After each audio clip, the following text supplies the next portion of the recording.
News channel पर जो भी वक्ता ने कहा वो उसकी अपनी राय है। विधानसभा चुनाव की भी तैयारी कर रहे हैं, राजनीतिक क्षेत्र में अपनी किस्मत भी आजमाना चाहते हैं, लेकिन राजनीति से पहले एक बार जो है सामाजिकता की अगर बात की जाए उधर भी ध्यान दिया जाए। अभी हाल ही में एक बहुत बड़ा कांड हो जाता है, जिस कांड को लेके जो है पूरे देश के अम्बेडकरवादी लोग परेशान हैं और चिंतित हैं।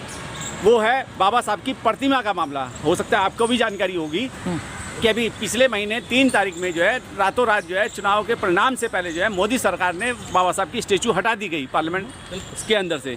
तो क्या कहेंगे आप इस बात को लेके, जो पार्लियामेंट के अंदर से स्टेचू हटाई गई है, आपका क्या कहना है उसको लेके? देखिए, इस बात पे मैं पूरा समर्थन करता हूँ। जो जन आक्रोश है कि बाबा साहेब आम्बेडकर की मूर्ति को वहाँ से नहीं हटाया जाना चाहिए, और अब इस वक्त एजिटेशन ये चल रही है। मैं जंतर मंतर पे कई बार गया हूँ, कई संस्थाएं, कई संगठन और दुनिया भर के लोग वहाँ आ चुके हैं, प्रोटेस्ट कर चुके हैं कि बाबा साहेब आम्बेडकर की मूर्ति को जो पार्लियामेंट में हटाया गया उसको पुनः स्थापित किया जाए उसी जगह पर। और मैं इस बात का समर्थन करता हूँ। आज भी मैं अम्बेडकर भवन आया हुआ हूँ और यहाँ पर एक अच्छी खासी मीटिंग हुई है। काफ़ी प्रबुद्ध वर्ग के लोग थे, दलित समाज के लोग भी थे, और उन्होंने फिर से वही डिमांड अपनी एनफोर्स की है कि बाबा साहेब की मूर्ति जब तक वापस नहीं लगेगी तब तक हम उस मुद्दे से हटेंगे नहीं। और हम भी भारतीय लिबरल पार्टी के माध्यम से ये कहना चाहते हैं कि भारतीय लिबरल पार्टी जो 2025 में, क्योंकि मेरा संबंध अन्ना आंदोलन से भी है, और इस वक्त जो आम आदमी पार्टी जिसके मुख्यमंत्री इस वक्त तिहाड़ी बन चुके हैं, जेल में हैं, मैं उस पार्टी से भी संबंधित रहा हूँ। अपने आदर्शों के लिए आए थे, आदर्श मूल्यों के लिए आए थे ताकि देश में व्यवस्था परिवर्तन हो। तो हमने भारतीय लिबरल पार्टी बनाई है। सभी पुराने साथी अन्ना आंदोलन और आम आदमी पार्टी के शुरुआती दिनों के लोग वापस जुड़ रहे हैं। भारतीय लिबरल पार्टी का आप इसमें देख सकते हैं क्लियरली कि 3 इरादे एवं 11 वादे। 3 इरादों में आप देखेंगे, पहला है भ्रष्टाचार पर प्रहार, नंबर 2 गुड गवर्नेंस सुविकास, एवं 3rd है सोशल जस्टिस। सोशल जस्टिस अपने देश में एक ज्वलंत मुद्दा है। अभी भी आप देखते हैं कि जातिवाद अपने भारतीय समाज का सबसे बड़ा कलंक है, लेकिन कोई एफर्ट्स नहीं किए जा रहे कि जातिवाद को ख़त्म किया जाए। रिजर्वेशन तो एक सिम्टम है उसकी, वो तो एक दवाई है, मेडिकेशन है, एक मेडिसिन है कि चलो उसको कुछ हद तक रिलीफ किया जाए। पर जब तक अपने देश में भेदभाव ख़त्म नहीं होगा, जातिवाद ख़त्म नहीं होगा, नस्लवाद ख़त्म नहीं होगा, तब तक हम एक उस भारत की कल्पना करना कि जिसमें हम एक दुनिया में टक्कर देंगे लोगों को या दुनिया के देशों को अचीव नहीं कर पाए। तो हमारा वादा है सोशल जस्टिस का। मनीष जी, आपको रोकते हुए मेरा बड़ा महत्वपूर्ण सवाल था। हम जिस बात को लेके बात करना चाह रहे थे, डॉक्टर अम्बेडकर की प्रतिमा को, आप खुद एक ब्राह्मण समाज से आते हैं, शर्मा कम्युनिटी से आते हैं, लेकिन कहीं ना कहीं जातिवाद का जहर की अगर बात की जाए, पार्लियामेंट के अंदर भी वो जातिवाद का जहर देखा जा रहा है। उसी जातिवाद के जहर के चलते बाबा साहब की प्रतिमा को हटाया गया। क्या आप इससे इत्तेफाक रखते हैं? देखिए, जिस ढंग से हटाया गया, सबसे पहले तो जो इसमें जो मुझे सबसे बड़ा आरोप, मेरी आपत्ति है, ये थी कि ऐसी क्या इमरजेंसी थी कि 3-4 जून की रात को, जिस दिन पार्लियामेंट के लोकसभा चुनाव रिजल्ट आना था, आपने एकदम हटा दिया। किसी पार्टियों से डिस्कशन नहीं हुआ। जो ओम बिरला है स्पीकर, उन्होंने किसी से डिस्कशन नहीं किया, अपने लेवल पर डिसीजन दे करके बस पार्लियामेंट कॉम्प्लेक्स में इधर से उधर कर दिया। ये सबसे बड़ी आपत्ति। इसका मतलब चोर की दाढ़ी में तिनका, क्योंकि इनका मन में खोट था। ये चाहते नहीं थे बाबा साहब अम्बेडकर की मूर्ति जहाँ पर थी, क्योंकि वहाँ जाके लोग प्रोटेस्ट कर सकते थे, सिम्बॉलिकली वहाँ खड़े होकर वो जस्टिस के लिए डिमांड कर सकते थे। उन्होंने उसको हटा के वहाँ पे बाकी चीज़ें लगा दी ताकि लोगों के प्रोटेस्ट। इवन जंतर मंतर को देख लीजिए, पिछले 10 सालों में क्या हुआ है। जंतर मंतर भारत की जो प्रोटेस्ट और आंदोलन की एक आत्मा का जगह है।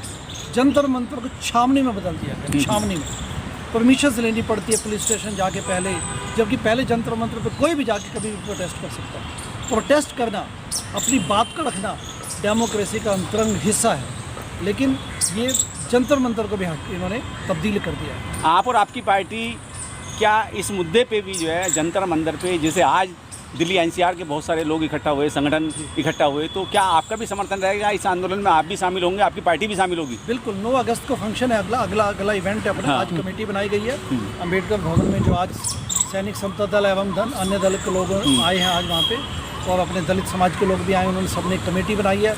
9 अगस्त को एक बहुत बड़ा आंदोलन, जन संग्रह खड़ा किया जाएगा, जन समूह खड़ा किया जाएगा। हमारा पूरा समर्थन है उसके साथ। और जैसा मैंने कहा कि समतावादी समाज हमारी भी एक इम्पोर्टेंट इशू है, प्लैंक है, और इसके लिए पूरा समर्थन भारतीय लिबरल पार्टी भी दे।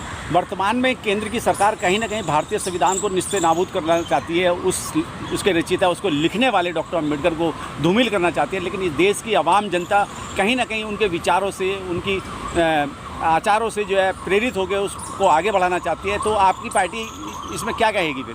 देखिए, पहली बात तो भारतीय मॉडर्न डेमोक्रेसी में हाँ। एक ही धर्म ग्रंथ है अपने पास, हाँ। वो है अपना संविधान, जो बाबा साहेब अम्बेडकर ने हमें दिया।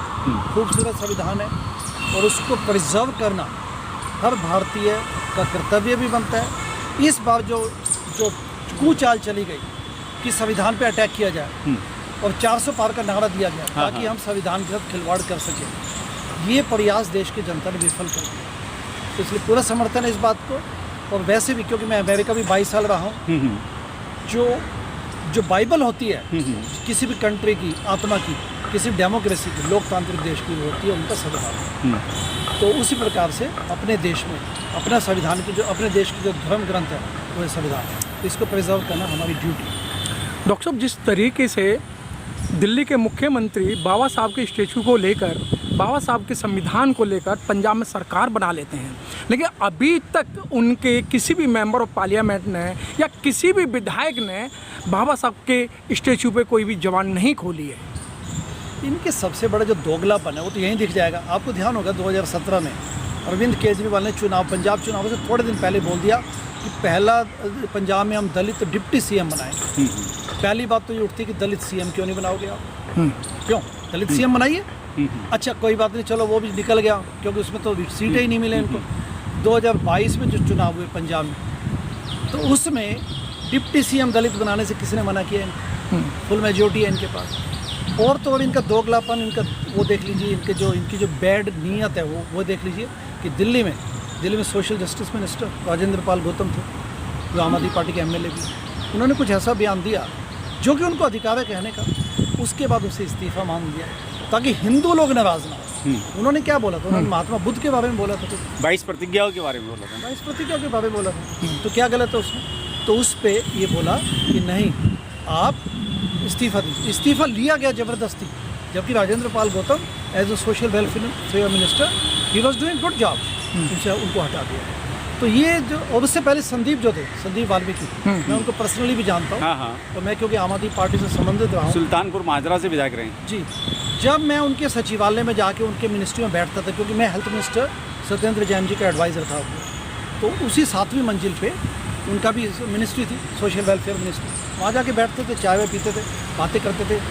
तो अक्सर संदीप कहते थे कि मुझे कुछ करने नहीं दिया जाता, मेरे को मतलब काइंड ऑफ धुतकारा जाता है, या मतलब अलग थलग कर दिया जाता है। तो ये जो उनकी भावना है अरविंद केजरीवाल की, वैसे भी उनका कुकर्मों का जो घड़ा है, उनके पाप का घड़ा भर चुका है, जेल में है, और जेल से निकल भी आएंगे तो उनकी जो नैतिकता है वो पर्दाफाश हो चुकी है। अगले महीने की 9 तारीख को जन आक्रोश आंदोलन होने वाला है, तो आपकी पार्टी की तरफ से क्या तैयारी रहेगी इस आंदोलन में बाबा साहब के स्टैचू को स्थापित कराने के लिए? जी, जैसा मैंने कहा कि समता या जो सोशल जस्टिस हमारा प्लैंक है, हमारी पार्टी का मुख्य एक स्तंभ है, उसके लिए हम अभी भी जनता के बीच जाते हैं। तो हम कहेंगे कि 9 अगस्त को आप आइए फंक्शन में, और बाबा साहब अम्बेडकर के फंक्शन के लिए पूरी एजुटेशन में सहयोग देंगे, आएंगे और इस मुद्दे को मुकाम तक लेके जाएंगे। हमारी वीडियो के माध्यम से जो मैसेज देश और दुनिया के लोगों तक आपके माध्यम से जा रहा है, अपनी पार्टी की तरफ से, अपनी तरफ से क्या लोगों से अपील करना चाहेंगे कि अधिक से अधिक संख्या में लोग आपके माध्यम से भी पहुंच पाएं? जी देखिए, मैं ये कहना चाहता हूँ दिल्ली की जनता को, भारतीयों को जहाँ भी है अपने देश में, कि बाबा साहेब अम्बेडकर की मूर्ति को विस्थापित करना एक ऐसी चाल और नीयत है जो कि किसी भी प्रकार से जस्टिफाई नहीं की जा सकती। स्पीकर ओम बिरला एवं बीजेपी सरकार ने ये गलत काम किया और इसका पुरजोर विरोध किया जाना चाहिए। आज अम्बेडकर भवन में मैं खड़े होकर ये कहना चाहता हूँ कि इसके लिए जो भी आज प्रस्ताव पारित किया गया, भारतीय लिबरल पार्टी की तरफ से हम भी पूरे साथ में हैं और लोग भी इस एजिटेशन में आए। अगस्त 9 को दिल्ली भर दें पूरा, ताकि सरकार को झुकना पड़े, क्योंकि ये सरकार गैर जिम्मेदाराना स्टेप्स ले चुकी है और इनको रिवर्स करना पड़ेगा। बाबा साहेब अम्बेडकर की मूर्ति को वहीं पे लगाया जाएगा, मतलब लगाए जाने के लिए पूरा प्रोटेस्ट किया जाए जहाँ पे पहले। ठीक है, बहुत बहुत धन्यवाद सर।